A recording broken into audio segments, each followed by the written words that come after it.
Hello friends, রুবিস কুকারিতে আপনাদের সকলকে স্বাগত। আজ আমি কাঁকড়ার খুব লাইট ঝোল রান্না করে দেখাচ্ছি। তো দেখুন কীভাবে বাজার থেকে জ্যান্ত কাঁকড়া নিয়ে এসে ভালো করে পরিষ্কার করে আমি এটা রান্না করলাম।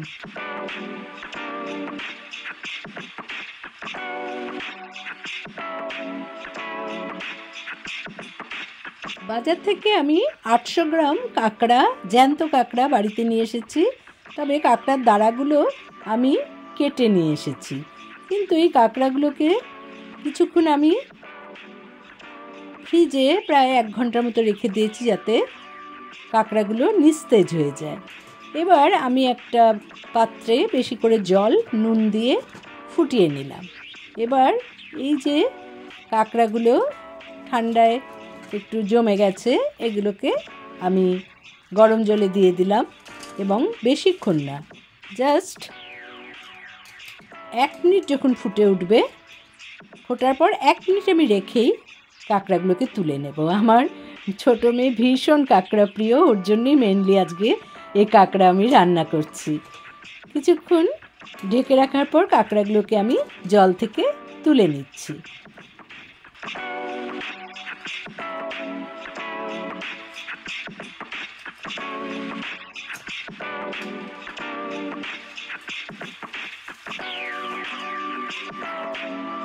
কাঁকড়ার গায়ে অনেক নোংরা লেগে থাকে, সাধারণত কাদা মাটি এ সমস্ত খুবই থাকে। তাই আমি একটা ফ্রেশ ব্রাশ দিয়ে এই কাঁকড়াগুলোকে এভাবে পরিষ্কার করে নিচ্ছি।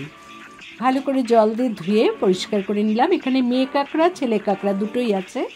মেয়ে কাঁকড়ার নাকি টেস্ট একটু ভালো হয়, তবে ছেলে কাঁকড়াতে কিন্তু প্রচুর পরিমাণে ওই মাংস জাতীয় জিনিসটা বা মাছ জাতীয় জিনিসটা থাকে, তাই আমার কিন্তু ছেলে কাঁকড়াও খারাপ লাগে না। দুরকম কাঁকড়াই আমি এনেছি। এভাবে একটু এই প্রসেসে আমি বাড়িতে কাঁকড়াগুলোকে ছাড়িয়ে নিচ্ছি। পাশের এই ফুলকার মতো জিনিসগুলোকে আমি ফেলে দিচ্ছি। দেখুন এভাবে ফেলে দিলাম। আর ভেতরে কিন্তু প্রচুর ঘিলু থাকে, বিশেষ করে যে খোলসটা আছে সেই খোলসের মধ্যেও অনেকটা ঘিলু থাকে। এই ঘিলুটাকে যদি বের করে নিয়ে রান্নায় ইউজ করি, খুবই তার টেস্ট হয়। খোলসটা আমি ফেলে দিলাম। এভাবে প্রত্যেকটা কাঁকড়া ছাড়িয়ে নিয়েছি পরিষ্কার করে।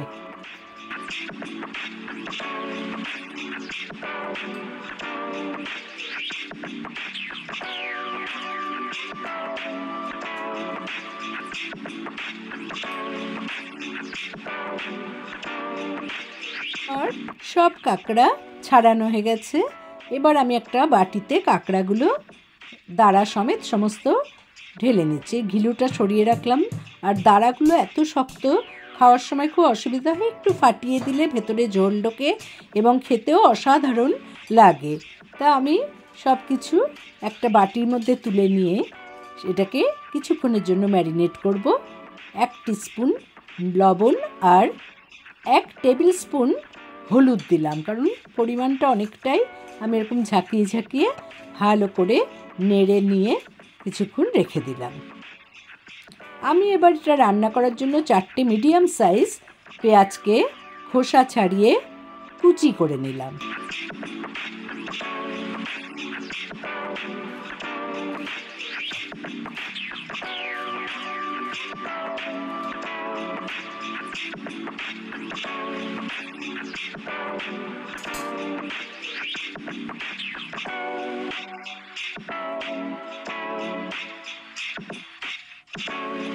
পেঁয়াজ কোচানো হয়ে গেছে। এবার আমি একটা বড় সাইজের টমেটো ধুয়ে নিয়ে এরকম পিস করে নিচ্ছি।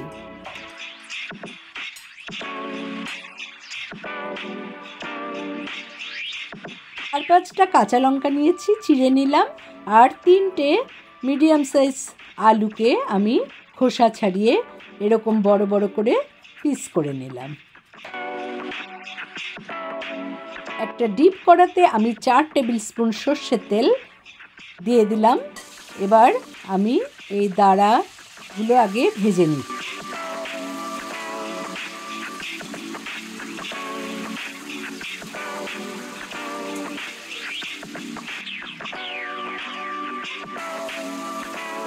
দাঁড়াগুলো আমি ভাজা হয়ে গেছে, তুলে নিচ্ছি।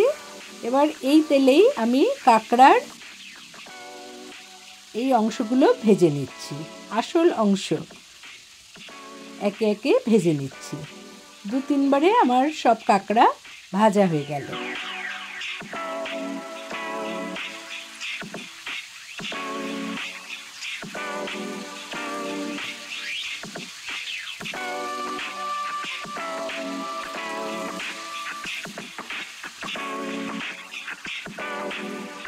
লাস্ট পর্যায়ে কাঁকড়া ভাজার সময় যাতে তেলের মধ্যে মশলাগুলো লেগে না থাকে, ঘিলুগুলো, তার জন্য আমি একটু সামান্য জল দিয়ে যে ঘিলুটা আগের থেকে সরিয়ে রেখেছিলাম সেটা দিয়ে ভালো করে সেদ্ধ ভাজা করে নিয়ে অন্যান্য যে ভাজা দাঁড়া, দেহ এইসবের সাথে রেখে দিলাম।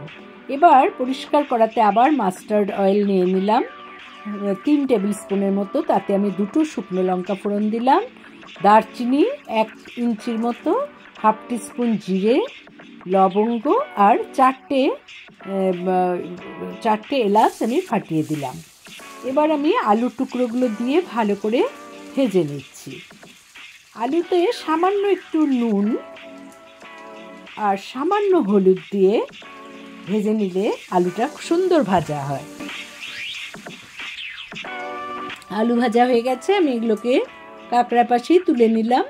এবার এই তেলে আমি কোচানো পেঁয়াজটা অ্যাড করে দিলাম। পেঁয়াজটা একটু সুন্দর করে ভেজে নিতে হবে। এর মধ্যে সামান্য আমি 1 টিস্পুন চিনি অ্যাড করে ঢাকা দিয়ে দিলাম। কাঁকড়ার ঝোলে একটু মিষ্টি স্বাদ হলে খুবই ভালো হয়। আমি টমেটো দিয়ে দিলাম এবং টমেটোর কাঁচা গন্ধটা যতক্ষণ না যাবে আমি ঢাকা দিয়ে 3 মিনিট রেখে দিলাম। পেঁয়াজ এবং টমেটোর জল উঠেছে, এটাকে একটু শুকিয়ে নিতে হবে। তার আগে আমি দিচ্ছি রসুন বাটা 2 টিস্পুন, দিলাম 1 টেবিল স্পুন আদা বাটা, দিলাম ধনে গুঁড়ো 1 টিস্পুন, জিরে গুঁড়ো 1 টিস্পুন, লঙ্কার গুঁড়ো 1 টিস্পুন। আপনারা যদি ঝাল বেশি খেতে চান সেই অবস্থায় একটু লাল লঙ্কার গুঁড়ো দিতে পারেন। আমি 1 টিস্পুন হলুদ গুঁড়ো দিলাম। সব কিছু ভালো করে মিশিয়ে কষিয়ে নিচ্ছি এবং যখন ভালো কষানো হয়ে গেল তখন আমি ভেজে রাখা আলু অ্যাড করে দিলাম। খুবই ভালো কষানো হয়ে গেছে, তেলও ছেড়ে বেরিয়ে আসছে। আমি কাঁচা লঙ্কাগুলো অ্যাড করে দিলাম এবং এতে প্রায় 2 থেকে 2.5 কাপ জল দিয়ে দিলাম। এখানে জলটা একটু বেশি দিলে ভালো হয়, কেন যে কাঁকড়াগুলো যখন ভেজে রাখা কাঁকড়াগুলো যখন এতে অ্যাড করব কাঁকড়ার ভেতরে ঝোলটা ঢুকবে। আমি পরিমাণ মতো লবণ এবং 1 টিস্পুন চিনি অ্যাড করে দিলাম এবং তারপর দিয়ে দিলাম 1 টিস্পুন গরম মশলা। আলুটাও সেদ্ধ হয়ে গেছে এবং আমি এই অবস্থায় ঝোল ফুটে ওঠার পর ভেজে রাখা কাঁকড়া আর দাঁড়াগুলো অ্যাড করে 3 মিনিটের জন্য মিডিয়াম ফ্লেমে একটু সেদ্ধ হতে দিলাম। এইভাবে কাঁকড়ার ঝোল রান্না করলে অসাধারণ খেতে হয় এবং গরম ভাতের সাথে এই কাঁকড়ার ঝোল পেলে আর কিছু লাগে না। আপনারা অতি সহজে এই প্রসেসে বাড়িতে বানিয়ে নিন কাঁকড়ার খুব লাইট ঝোল। এবং ভালো লাগলে আমার চ্যানেলে অবশ্যই লাইক করুন, কমেন্ট করুন এবং শেয়ার করুন। নতুন বন্ধুদের সাবস্ক্রাইব করার অনুরোধ রইল। পাশের বেল বোতামে অবশ্যই ক্লিক করতে ভুলবেন না, তাতে যখনই আমি কোনো নতুন রান্নার রেসিপি শেয়ার করব তার নোটিফিকেশন সহজেই আপনাদের কাছে পৌঁছে যাবে। তাহলে ভালো থাকুন। পরের এপিসোডে আবার দেখা হচ্ছে নতুন একটা রান্নার রেসিপি নিয়ে।